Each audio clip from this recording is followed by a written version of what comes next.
மத்தேயு 16ஆம் அதிகாரம்.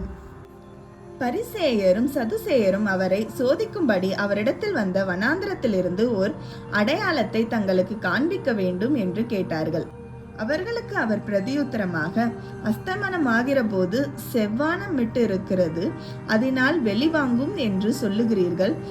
உதயமாகிற போது செவ்வானமும் மந்தாரமுமாய் இருக்கிறது, அதனால் இன்றைக்கு காற்றும் மழையும் உண்டாகும் என்று சொல்லுகிறீர்கள். மாயக்காரரே, வானத்தின் தோற்றத்தை நிதானிக்க உங்களுக்கு தெரியுமே, காலங்களின் அடையாளங்களை நிதானிக்க உங்களால் கூடாதா? இந்த பொல்லாத விபசார சந்ததியார் அடையாளம் தேடுகிறார்கள். யோனா தீர்க்கதரிசியின் அடையாளமே அன்றி வேறு அடையாளம் இவர்களுக்கு கொடுக்கப்படுவதில்லை என்று சொல்லி அவர்களை விட்டு புறப்பட்டு போனார். அவருடைய சீஷர்கள் அக்கறை சேர்ந்த போது அப்பங்களை கொண்டு வர மறந்து போனார்கள். இயேசு அவர்களை நோக்கி, பரிசேயர் சதுசேயர் என்பவர்களின் புளித்த மாவை குறித்து எச்சரிக்கையாயிருங்கள் என்றார். தாம் அப்பங்களை கொண்டு வராதபடியால் இப்படி சொல்லுகிறார்கள் என்று அவர்கள் தங்களுக்குள்ளே யோசனை பண்ணி கொண்டார்கள். இயேசு அதை அறிந்து, அற்ப விசுவாசிகளே, அப்பங்களை கொண்டு வராததை குறித்து நீங்கள் உங்களுக்குள்ளே யோசனை பண்ணுகிறதென்ன? இன்னும் நீங்கள் உணரவில்லையா? 5 அப்பங்களை 5000 பேருக்கு பகிர்ந்ததையும் மீதியானதை எத்தனை கூடை நிறைய எடுத்தீர்கள் என்பதையும், 7 அப்பங்களை 4000 பேருக்கு பகிர்ந்ததையும் மீதியானதை எத்தனை கூடை நிறைய எடுத்தீர்கள் என்பதையும் நீங்கள் நினைவு கூறாமல் இருக்கிறீர்களா? பரிசேயர் சதுசேயர் என்பவர்களின் புளித்த மாவுக்கு எச்சரிக்கையாய் இருக்க வேண்டும் என்று நான் சொன்னது அப்பத்தை குறித்து சொல்லவில்லை என்று நீங்கள் உணராதிருக்கிறது எப்படி என்றார். அப்பொழுது அவர் அப்பத்தின் புளித்த மாவை குறித்து எச்சரிக்கையாய் இருக்க வேண்டும் என்று சொல்லாமல் பரிசேயர் சதுசேயர் என்பவர்களின் உபதேசத்தை குறித்தே அப்படி சொன்னார் என்று அறிந்து கொண்டார்கள். பின்பு இயேசு பிலிப்பு செசனியாவின் திசைகளில் வந்தபோது தம்முடைய சீஷரை நோக்கி, மனுஷகுமாரனாகிய என்னை ஜனங்கள் யார் என்று சொல்லுகிறார்கள் என்று கேட்டார்.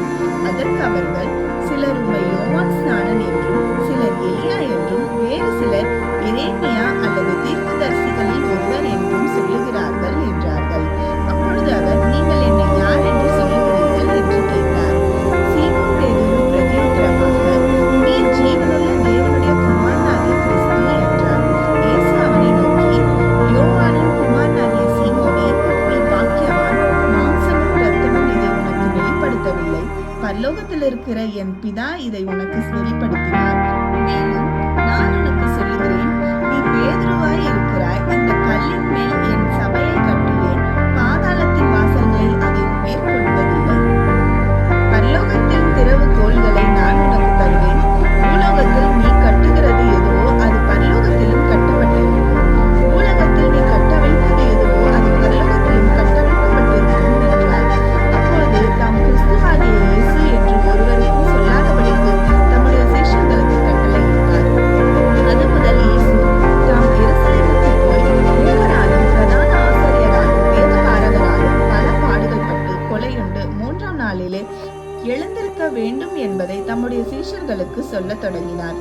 அப்பொழுது பேதுரு அவரை தனியே அழைத்து கொண்டு போய், ஆண்டவரே, இது உமக்கு நேரிடக் கூடாதே, இது உமக்கு சம்பவிப்பதில்லை என்று அவரை கடிந்து கொள்ள தொடங்கினார். அவரோ திரும்பி பேதுருவை பார்த்து, எனக்கு பின்னாலே போ சாத்தானே, நீ எனக்கு இடரலா இருக்கிறாய், தேவனுக்கு ஏற்றவைகளை சிந்தியாமல் மனுஷனுக்கு ஏற்றவைகளை சிந்திக்கிறாய் என்றார். அப்பொழுது இயேசு தம்முடைய சீஷர்களை நோக்கி, ஒருவன் என்னை பின்பற்றி வர விரும்பினால் அவன் தன்னைத்தான் வெறுத்து தன் சிலுவையை எடுத்துக்கொண்டு என்னை பின்பற்ற கடவன். தன் ஜீவனை ரட்சிக்க விரும்புகிறவன் அதை இழந்து போவான், என் நிமித்தமாக தன் ஜீவனை இழந்து போகிறவன் அதை கண்டடைவான். மனுஷன் உலகம் முழுவதையும் ஆதாயப்படுத்திக் கொண்டாலும் தன் ஜீவனை நஷ்டப்படுத்தினால் அவனுக்கு லாபம் என்ன? மனுஷன் தன் ஜீவனுக்கு ஈடாக என்னத்தை கொடுப்பான்? மனுஷகுமாரன் தம்முடைய பிதாவின் மகிமை பொருந்தினவராய் தம்முடைய தூதரோடே கூட வருவார்.